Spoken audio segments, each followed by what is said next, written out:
Since you have gone, I always wonder what was the last thing on your mind. Was it me? I saw you looking up to the light as you were slowly drowning in the ocean. In my dreams, I saw you and the big waves around you. You were helpless. The fact that those guys did not have to go into the water, they could have saved them, that's murder. The fact that they did go in the water when you had a 230-foot boat 3.5 miles away, refusing to save them, that's murder. That captain had a choice, and he refused. He chose to turn his back on them. Jeff Webber, your company has been accused in a US court of murder and cowardice. An Australian ship accused of breaking a sacred maritime code to never abandon a man in peril on the ocean. Need help immediately. No one came to our aid. No one. The boat just left us to die. There's 10 people in the water working for billion-dollar companies. They're not gonna leave us here to die. But Jeremy, they did.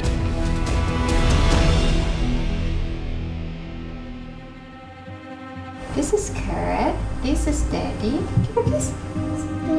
Every morning, I always show him the photos and I said, this is Daddy and this is Kurt, this is Daddy and Mommy. And he will start like, Dada. So every time he sees Aaron's photo, he will like go to the photos and kiss. In early August last year, Queenslander Aaron Howling left his wife Asta and baby son Kurt for 6 weeks of contract work in the Gulf of Mexico. He loves adventures. He loves beaches and he loves food. He's a very kind person. He will like, if he sees someone in trouble, he will just stop and go and help that person. Aaron and Asta married in April 2010. Aaron was employed by the big US company Geokinetics to help collect seismic data in the search for oil. Did it make it harder for him to go away? Oh, to know he had to leave a little boy at home? Yes, he always like, oh, I don't want to go. I'm gonna miss you, you know. But And was he a good daddy? he was a good daddy. You know he was an Aussie? Yes, yes. It was funny to listen to him talk a little bit. Nice bloke? Oh, very nice, very nice. Good guy. Aaron was based on a boat captained by Jeremy Parfait, working 13 kilometres off the Mexican coast. Trinity 2 is a so-called lift boat. There's hundreds of these strange-looking vessels around Louisiana. They're designed to be jacked up on their 3 legs in the shallow Gulf waters as a stable work platform. But they're no place to be in a hurricane. There's a storm forming on top of us. Tuesday, the 6th of September last year. Jeremy Parfait is watching worsening weather from the wheelhouse. Could get really big. As this video from the day shows, Trinity 2's extended to the top of its legs in 25 metres of water. In these rough seas, the lift boat will be too top-heavy to lower and then sail to shore safely. It was my company that called me and told me, hey, looks like this is going to be a storm. And that's when I said, You need to get us the hell out of here. we need to get the hell out of here. Now, this is a full 2 days before the tragedy. Yes. On his radar, Jeremy Parfait is reassured to see the massive 70-metre-long Mermaid Vigilance close by. Contracted to Geokinetics, the Australian ship is just a few miles away. That's our standby vessel? Jeremy's boss tells him the Mermaid Vigilance is his rescue vessel. You've got that reassurance, at the very least, when you look on your radar. You can see the Australian boat, the Mermaid Vigilance. Yes. And you've been told by everyone, your bosses, that it's there to rescue you if you need it. Yes. So that makes you feel pretty good. Yes. And that's what I told everybody on board. Now, let's be clear about this. At this stage, on the Tuesday, would there have been any difficulty at all in the Mermaid Vigilance attempting a rescue of you blokes off Not a vessel that size. As the hours pass, Hurricane Nate is now forecast, but still no rescue comes. No helicopter from Geokinetics, no ship rescue from Mermaid Vigilance. On board, Craig Myers sends this video home in a call to his mother. She could tell in his voice he was trying to be strong, but she could tell he was nervous. When I found out that everybody else evacuated on the Tuesday afternoon, I just couldn't believe it. We know, for instance, that other rigs in the Gulf evacuated. BP evacuated. There were a number of evacuations in the upper Gulf of Mexico based on weather reports of the approaching tropical storm. Texan lawyer Frank Spagnoletti. As we say in Texas, you can run, but you can't hide. Last October, he filed a civil claim seeking $34 million in damages against Geokinetics, Trinity Liftboats and the Australian company Mermaid Marine. Why didn't they pull the men out? Why didn't that happen? Well, I mean, you're going to have to ask them why it didn't happen, but I can tell you that a sound evacuation plan would have had those men out of there well in advance of the storm. Although the weather is getting worse, crewman Ted Dayreese says a safe rescue was still possible. Is there any doubt in your mind that the captain of the Mermaid Vigilance had plenty of time and plenty of safety to rescue you? Definitely. The storm gets worse. Yes. Who are you talking to? Everyone. Anyone who'll listen to me. It's getting really desperate. And there are no doubt whatsoever that you are saying, I need rescue. Oh, that was the first thing. We cannot stay out here in this weather. We need to get everyone on the Mermaid Vigilance. You're reassured Yes. that he's there to help you. Yes. What does a captain like you have an obligation to do when a man calls for help Go in help. peril on the sea? Go help. Go help. You can't say no. No, you can't. Jeff Webber. Ross Coulthart, mate, from Sunday night. Jeff Webber is the chief executive of Mermaid Marine, which owns Mermaid Vigilance. I'm sorry to have to do this to you, but there are things we've got to put to you. Your company has been accused in a US court of murder and cowardice. He's refused our repeated requests over many months for an interview. The crew of the Trinity 2 believe that they were capable of being rescued, and your captain fled. He did not flee. He did not flee. Jen, don't say anything. There is a duty, a legal and moral duty on a mariner to rescue men in peril on the sea. His duty of care is to the people on his vessel. He had 37 people on his vessel. His fundamental duty of care was for those 37 people, and that's it. That was The Australian company is claiming the Mermaid Vigilance was never asked to rescue the men at sea. At no point was there any direct communication between the Mermaid Vigilance and the Trinity 2 throughout the duration of the incident. You contact the captain of the Mermaid Vigilance. Yes. I don't know what Had a Jeremy Parfait conversation. said or didn't say. Well, I'm telling you, he spoke to the captain of the Mermaid Vigilance I don't care and what he pleaded said. for rescue. I don't care what he said. Talk me through the radio conversation. It's late at night. Come in, Mermaid Vigilance. I'm calling him to tell him that I want to abandon ship. Desperate. Letting him know that I want to abandon ship. If he could come here and pick up the guys, I need you to come along. that we need to do that. He's about 4 miles away. He said it was too dangerous. He says, I don't want to get that close to you. I said, fine. We're going to use the emergency escape rope one by one. You're talking about dropping off a rope into the sea Yes. and swimming across. Yes. It was that desperate. Oh, absolutely. If he left, I knew this was going to happen. I knew it was not going to be a pretty thing. If he'd just stayed with you, Done something. I'd have felt better having this big 245-foot boat on the side of me than having nothing. so if you jumped overboard that night and there was a massive boat, at least right next to you, Oh, yeah. so why did he turn tail and run? He's not a true captain. He could have kept the plot on us. He could have kept the spotlight on us. He could have just came and did something. He did nothing. What's the code of the sea? You don't leave a man behind. Because I know if it would have been us, I'd have been the first one in the water saving people. The Mermaid Vigilance has just told us they can't help us. They're leaving us here. There comes that terrible moment when nobody has come to rescue you and the storm is getting wild. Mayday! Mayday! Going down! This wind's blowing. This wind is blowing. How fast is the wind? 80, 95. Miles an hour? Yes. When the Mermaid Vigilance refused to rescue Captain Jeremy Parfait and the 9 other men aboard, they were alone as the full force of the hurricane hit. Back leg is broke! We're going into the water! I told everybody, just get ready. It's controlled chaos what we got going on. We're running around trying to make sure everybody stays together. There's a 25-man life raft. We're trying to get ready and everything, Fortunately, that 25-man life raft, it's not made to be in a hurricane. So what happens when you open it on deck? Oh, it just flies away.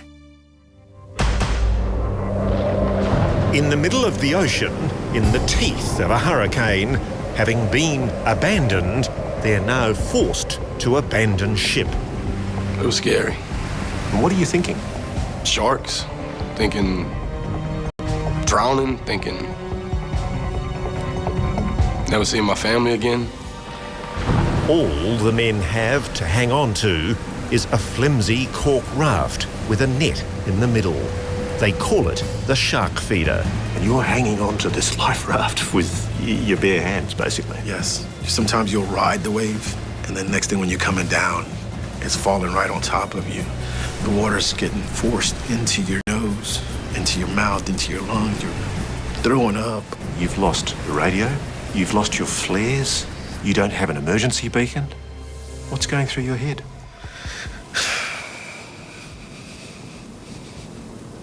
It's gonna be all right. There's 10 people in the water. They're not gonna leave us here to die. But Jeremy, they did.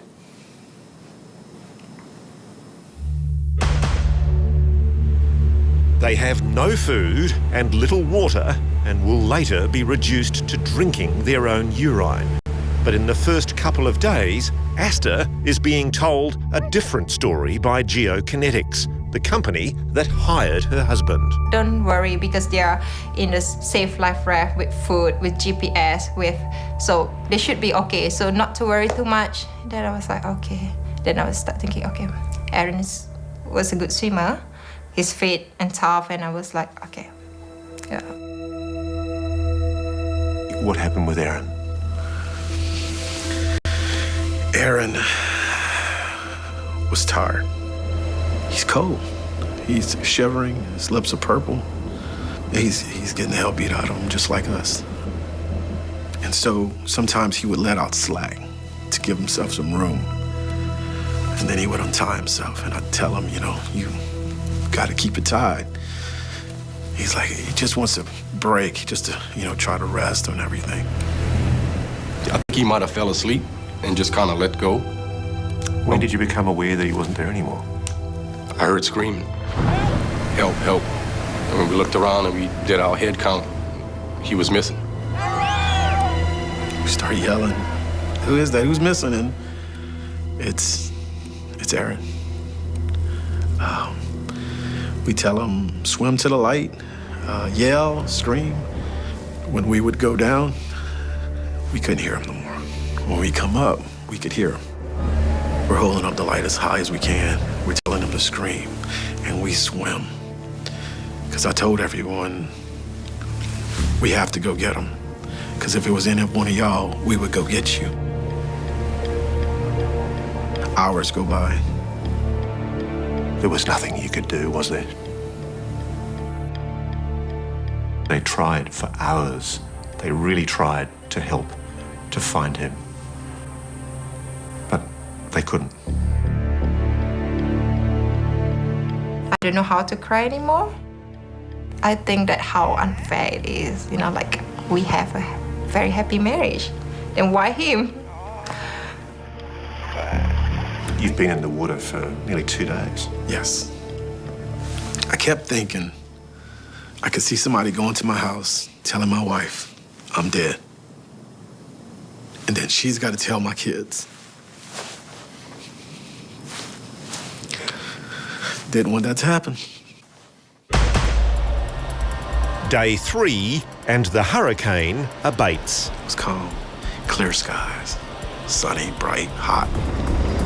Overhead, a helicopter appears. Stayed there for felt like minutes. It seemed like he was coming. So we knew we were saved. I mean, we were hollering, we were, And how did you feel when it turned and went away? like devastated, like almost had the feeling that they didn't want to find us. The men are exhausted, dehydrated, many delirious. Weakest is 32-year-old deckhand Craig Myers. That evening, he dies. When Craig died, I watched two of his oldest and closest friends try to resuscitate him back to life. And I watched them, part of them die right there too, right in front of me. Steve is Craig's father. One thing that I find astonishing is that Jeremy and the rest of the survivors kept Craig with them after he died. How important was that for you?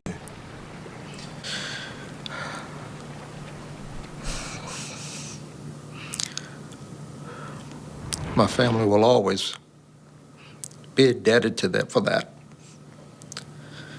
At least it gave us some closure.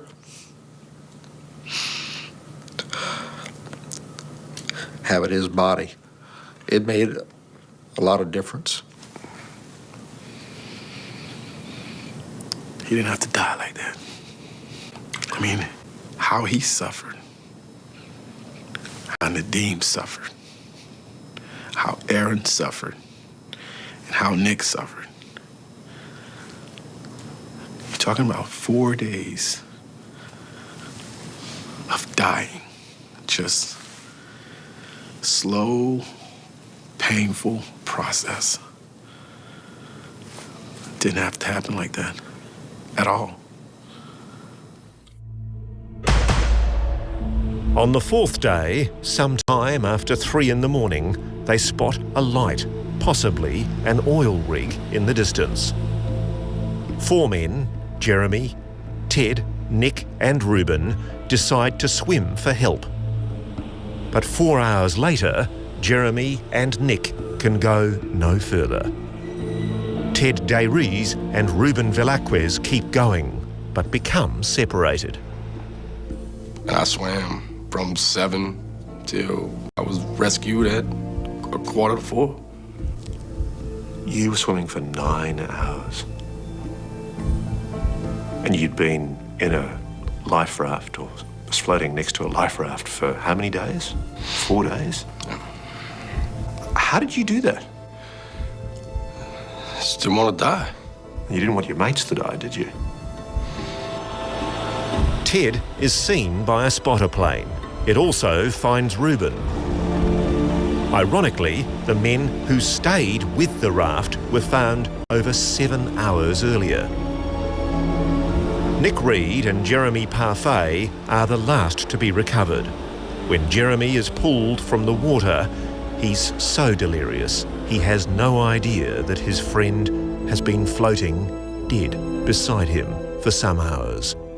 I am in a lot of pain, physically. I'm in a lot of pain. But you realise for the first time you're safe. The phone call I made home, I tried calling.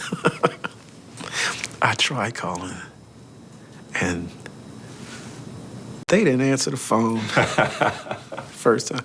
And I couldn't believe that was going through my head. Like, what?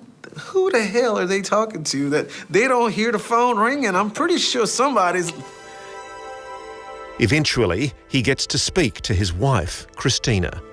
I know my wife's a strong woman, but I know she was going through hell.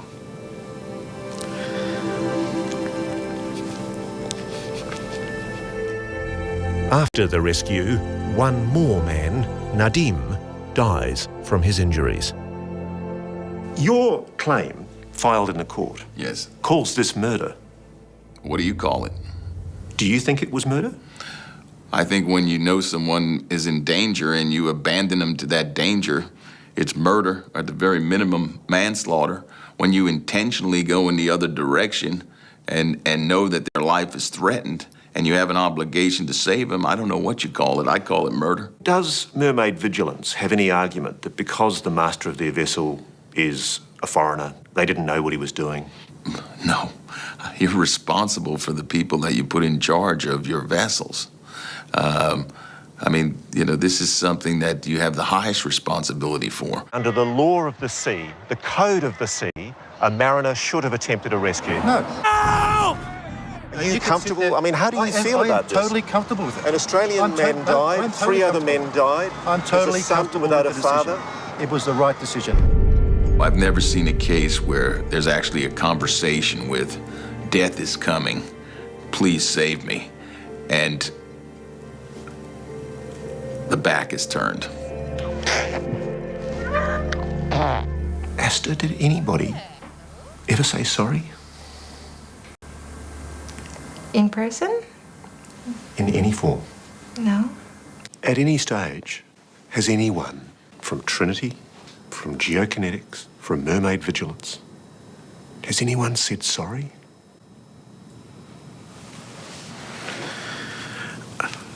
No.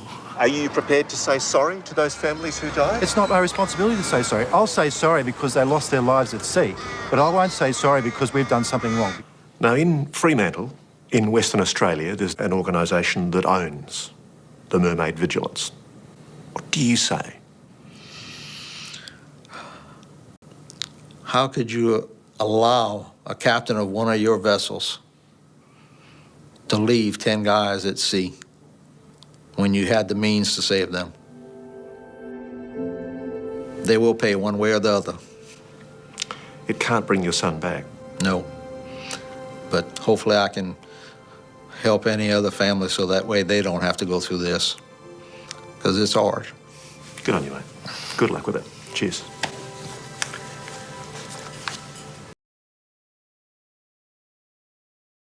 This is Sunday Night. Hello, I'm Melissa Doyle. Who killed Kath Bergerman?